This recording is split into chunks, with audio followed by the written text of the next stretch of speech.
It goes without saying that the international demand for Irish whiskey is unsatisfied and continues to grow. A number of new distilleries have been established in recent years, with plans afoot for many more. The Cooley Peninsula looks set to become the home for a brand new distillery. Irish Whitetail is the name of the whiskey. It's the brainchild of husband and wife in team Nickolas and Violet Boyle, and I'm delighted to say Nickolas is with me in studio this afternoon, along with I think one of the youngest guests I've ever had on Late Lunch. Yes, his beautiful little daughter Lilly Anna is with him. She's just 16 months old. Nickolas, you're very welcome to the show. Thank you for having me. Thank you for joining me. Well, first of all, will you tell me who you are or where you come from? You're living on the Cooley Peninsula now, but you're recent comers there, yes? Yes. We actually moved up there right after our daughter was born. I had taken a consulting job with a company in the north, and it really wasn't feasible to be commuting from Waterford every day for that. So we actually found a place to stay up there within a week of getting the position. She was a month old when we moved, and the rest, they say, is history. We just fell in love with it. It's very similar to where I'm from in the UP of Michigan. So the climate's very similar except for the snowfall. And it's a fantastic area, very secluded, but not too far from everything. So it really you felt love like it. home. You Absolutely. love it. That accent is from the far side of the big ocean that's on the west coast of Ireland. Yeah, it would be. I mean, my family's originally from Donegal, so we ended up commuting right before the famine. We were evicted from the island, and ended up going through Pennsylvania, and we ended up having our youngest guest is giving us a little bother. Yeah. Anyway, when I tell you, Sinead Brazel is going to just say hello to her for a moment there while we talk, and no, there she goes. Anyway, sorry about that. Anyway, beauty of kids. Children. That's it. Exactly. That's the way it works. And that's the beauty of a family operation. Yes, and live radio where it happens as it happens. Anyway, originally from Donegal, did your family emigrate? They were actually forced emigration. They were evicted from their homes on Airmore and ended up in Johnstown, Pennsylvania, right around the time of the big flood that killed off most of the Irish population there. They ended up on a small island in Lake Michigan called Beaver Island, where the family started to establish themselves. But as the fishing dried up, as more people from the island just swelled the population, about 5,000 people on this little island, they ended up moving further north into the upper peninsula of Michigan, working in the mines and the logging camps, and established our family as it is now. So it's all about immigration. We've tried to draw that into the bottle the way we've designed the brand and everything, and it's really become one of those things where our story is about telling stories. Yes.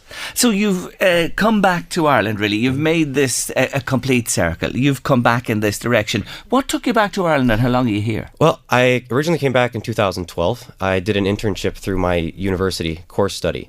I was originally trying to come over here to be an intern with a distillery, but we weren't able to find one, so they put me into a sports internship program. Met my wife through some friends, and then I came back in 2014 to do my MBA, and I've been here ever since. Okay. Is your wife from the States? No, she's not. She's actually from Ukraine. She grew up here in Ireland. She's been here since she was about 4 or 5 years old, and it's been one of those things that her family was immigrants too. They ended up leaving Ukraine as after the Chernobyl incident, and Yes. they took the refugee status, ended up in Argentina. Then my father-in-law couldn't get work down there, so he moved to the UK. Once he was able to get enough funds saved up, brought the family there, and eventually they came to Ireland as well. So their story very similarly mimics my family's story as well. So it's kind of a nice synergy for the two sides there. It really, really is, I have to say. Now, whiskey, why whiskey, or what's your background in this? Well, I've loved whiskey. I grew up with beverages all around, all the time, so trying different things. And one of the things that I've always been fascinated by is the science behind it, what changes things. Now, I have a business background, so my initial interest into a distillery was purely business.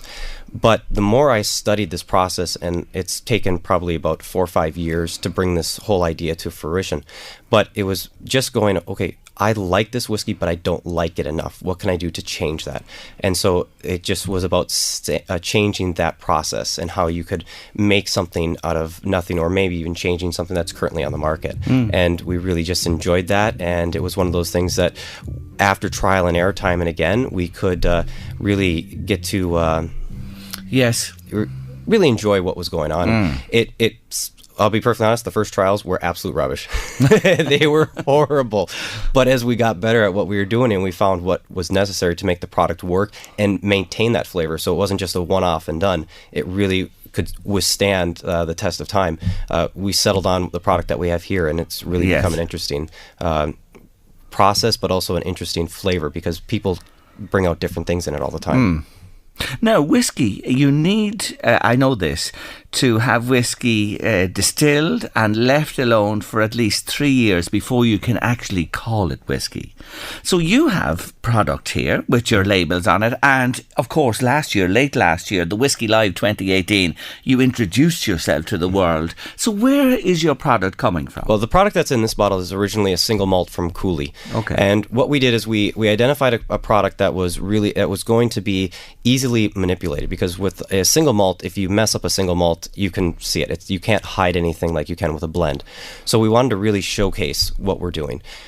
With the Cooley product, because it's a second fill bourbon barrel, there's not a whole lot that's imparted on that. So you're really getting the grain that's coming forward. And that's so there's not a massive flavour on it? No, it's very, very mellow. Okay. And so what we did then is we took our African mahogany and we just pushed that through to be able to really get this intense flavor out of it and create a full flavored and well-rounded whiskey. So you're getting more of a flavor from the wood than you are from the actual grain. So and how long did that take? Less than 24 hours. My, oh my, as quick as that? That quick. And it's all about finishing the flavor. So we're not after a time stamp. So we're not trying to say that we have a 20 or 25-year-old product. We're simply going for the flavor. And because of that we're able to create this at a price point that anybody can really afford and enjoy. So it becomes a regular whiskey that you can have at any time. So can you sell that at the moment? Can you put that on the market? This one, we're just waiting on regulatory approval right now, and we're hoping to have that by spring. So as soon as that's available, and that's actually why we're doing our crowdfunding, is so we can have that product ready as soon as that approval comes through. Okay, and what you'll do is, in the short term, you will continue to buy in from Cooley? Will it be just from Cooley? We're still working on our long-term availability. But you'll buy in what you can say is whiskey. It's done the 3 years or whatever. Absolutely. You'll impart your flavours to it, and then you'll bottle it up and sell it on. Yes. Now, long term, I take it though, you will be brewing your very own. Yeah, we have a lot of. I've worked on a couple of mash bills that we're just dying to try out, because beautiful thing about whiskey is everything can be done a different way. So you can really put your stamp on it. And we have a couple of recipes that we've been working on for a long time that go back to even when I was in the States, and we're trying to put a little bit of an American spin on an Irish product. Okay. Now, this crowdfunding you alluded to a moment ago there, you're looking for backing for this venture. Now, this is not a cheap business to get into or do. So how much are you looking for? Well, we're just starting off with $75,000, and what that's going to be able to give us the opportunity is that's going to get us going. So we're going to be able to bring in that spirit, get the initial facility outfitted, and bring the product to market, which is what we're looking to do firsthand. Because if anyone who's been around a distillery or brewery knows that there's a lot of capital that's required up front. And through a traditional model, you're talking millions of euro that you're going to need to put in front. By the way, our sourcing model allows us to bring that down. And so we're able to do that a lot cheaper. And we're able to start off at a smaller rate through sourcing. So we don't have to produce 600 liters a month to be able to produce it to the market. We can just bring in what we need when we need it, put it through the system, and then bring it out. So in reality, we could have a product coming in one day, and then within 24 hours, it's bottled, ready to go on the shelf. And out it goes. So it's a slightly different model you're going to operate on in the initial stages. Exactly. You're looking for a premises. Have you identified anywhere on the Cooley Peninsula? Absolutely. We've identified 3 locations that we're trying to sort out at the moment, and hopefully within the next month or so, we'll have the location pinned down, and we can start doing the fit out once the crowdfunding has been completed. So that will be your home at that stage. Absolutely. You've given me a little tipple of this here, and I'm just going to wet my tongue for a second with it, if that's okay. Can I tell you about whiskey and me? I do like a little tipple now and again, but I always have to add to it. I have to add to the whiskey in some fashion. Pure whiskey drinkers will tell you should be just able to drink it alone. Or maybe just a drop of water to get it down to about 36% to really open up the flavor. Is that a good recommendation to do that? Yeah, Yes. if you really want to get the flavor out, just add a drop of water to it. But what we're doing is we're trying to get it so you don't have to. It's going to be smooth from that first sip, and then you're going to have a long, nice, smooth tail that comes back after it. I've just got that. And I just put a little dibble on my tongue there. by God, that flavour does linger, doesn't it? Yeah, it comes through. Depending on where your palate is, sometimes you'll pick out a bit of a fruit that'll come through first. Other times you're going to get that smoky barbecue taste that's going to come up. But the phrase that we use to describe it is you're going to get that taste of home. Whatever reminds you of that home feeling is what comes to the foray.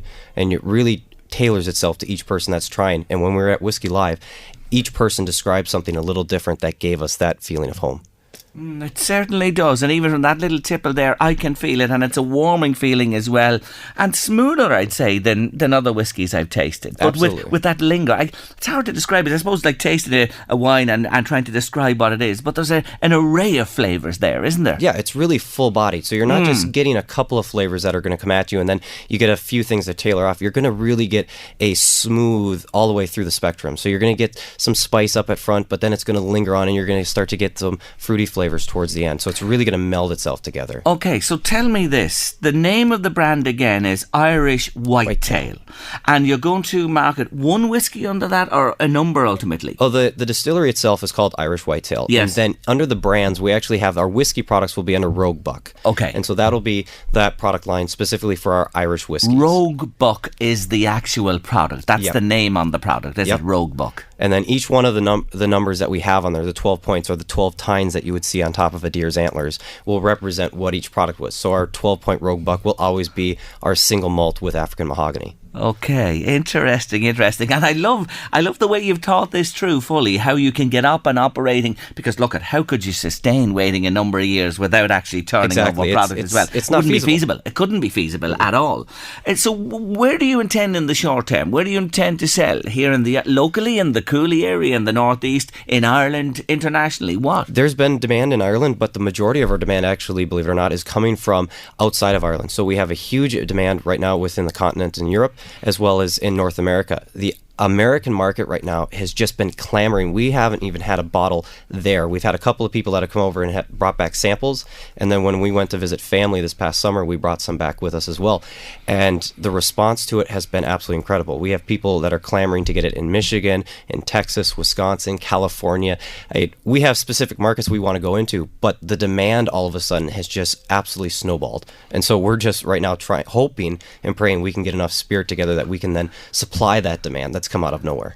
It's fantastic, and as I said in the introduction, that's no secret. The demand for Irish whiskey, not alone in the States but over the world, is huge. And we don't have enough to fill it. No, we don't. So here you are, stepping into, what will be a tremendous opportunity, I'm sure, for you as well. And funny, you know the history of the Cooley Peninsula and the Cooley Distillery and all that goes along with that as well. You're actually in a heartland that's recognised for whiskey production traditionally. Absolutely, and what we're actually hoping to do is take advantage of that and produce a specific Cooley whiskey. So the plan isn't just to create something that's going to be export only and create something that is specifically just for the tourist market. We want to create something that's going to really tie in to the market locally and create something that the locals can actually get around as well, because Cooley, like you said, is a beautiful area, but it also has so many natural benefits to it. So we can actually create a product that is very unique to the area and actually create, much like you would see in Scotch, where you have different regions calling different things, that we can actually start creating a Cooley specific product. Question from Eric, and it's a good one. Could you ask your guest, Gerry, is it possible to reduce the alcohol content of whiskey? You know the way you have low alcohol beers, no alcohol beers? Have you ever heard of anything like that? Reducing the alcohol content is very simple. You just add water because it's a percentage of alcohol within the drink. So if you have 40% ABV in your bottle, 40% of that bottle is made up by alcohol. So you just add a little water to it and you're going to reduce it. Now, if you talk to a purist, they're going to say reduce it with distilled so you don't get any taste that's separated. But to be perfectly honest, as long as you're not using tap water, you're perfectly fine, because you never know what chemicals are inside of your tap water. Okay, you're better getting a pure water and using it a spring water. Yeah, even if it has minerals in it, it's going to have minerals in it from the distillery when they do their own. So you're going to be able to really bring out some things, and it's not going to change a lot for the average drinker.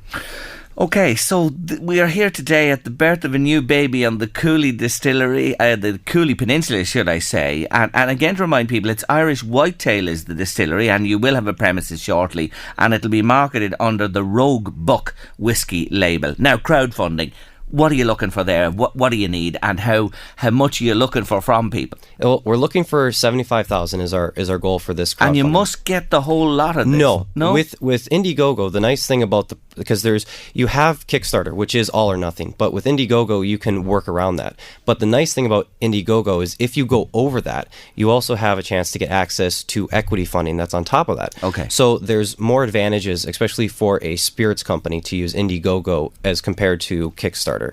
So you're able to really take advantage of a large network of people that have been in very successful operations, and we've seen companies raise as much as $750,000 on Indiegogo, whereas Kickstarter, typically whiskey brands don't bring up as much, or they're just doing maybe a tasting room or a bar, something that's auxiliary to the actual operation. So you're confident you're going to get 75 anyway? We're hoping for it. We have had a huge response to our pre-launch campaign. We've had a lot of people signing up. We've been offering these beautiful Irish Tua whiskey glasses to anyone who signs up. And when you sign up and you donate to our Indiegogo, you'll get a Tua glass. So if you order a t-shirt, you'll get a Tua glass with that. If you order a bottle, you'll get a Tua glass with it. So it's really one of those things where we're just trying to create a little buzz from it, and the feedback we're getting right now has been absolutely phenomenal. But if I support you and invest, I get something for that support. Absolutely. That's the idea behind this crowdfunding thing. Yes. Always. You're going to get something. We have shirts, we've got hats, we've got mugs, we've got bottle experiences. So you can what we're looking to do is try to get people in, because we're going to do everything in-house, from distilling to putting through our char finishing to bottling and packaging. So you could actually come in as a party and bottle your own label. So you could then walk out with your own Rogue Buck that's under your name. So we're really trying to make this a family environment. So when you come visit our distillery, it's going to be like you're going into something a little less legal. So it's going to be like going back in time to a moonshiner's day. Okay, but remaining within the law, we have to say, of course, as well. But it'll give the tourists that idea. I understand what you're saying, and a little bit different to the formal distilleries as well. Tell us how they find out more about this crowdfunding and your whiskey. They can go to either our social pages. So you can find us at Irish Whitetail on Facebook, Instagram, and Twitter, or you can go to irishwhitetail.ie, and you can find out all the information on there. You can also find the links to the crowdfunding, and you can find out more just by going to the crowdfunding site. All the links are available there. But if you have any questions, you can just contact us. Nickolas, lovely to meet you on Late Lunch this afternoon, and I admire you, and I'm a great supporter. I love to support new ideas and fledgling businesses, and yours certainly has the makings of a successful one by a different method than the norm that we've heard in the past about whisky distilling. Wish you and your wife Violet and your little daughter Liliana all the very best with this venture, and I'm sure we'll be talking down the road. Good luck to you, and thank you for joining us on Late Lunch today. Thank you.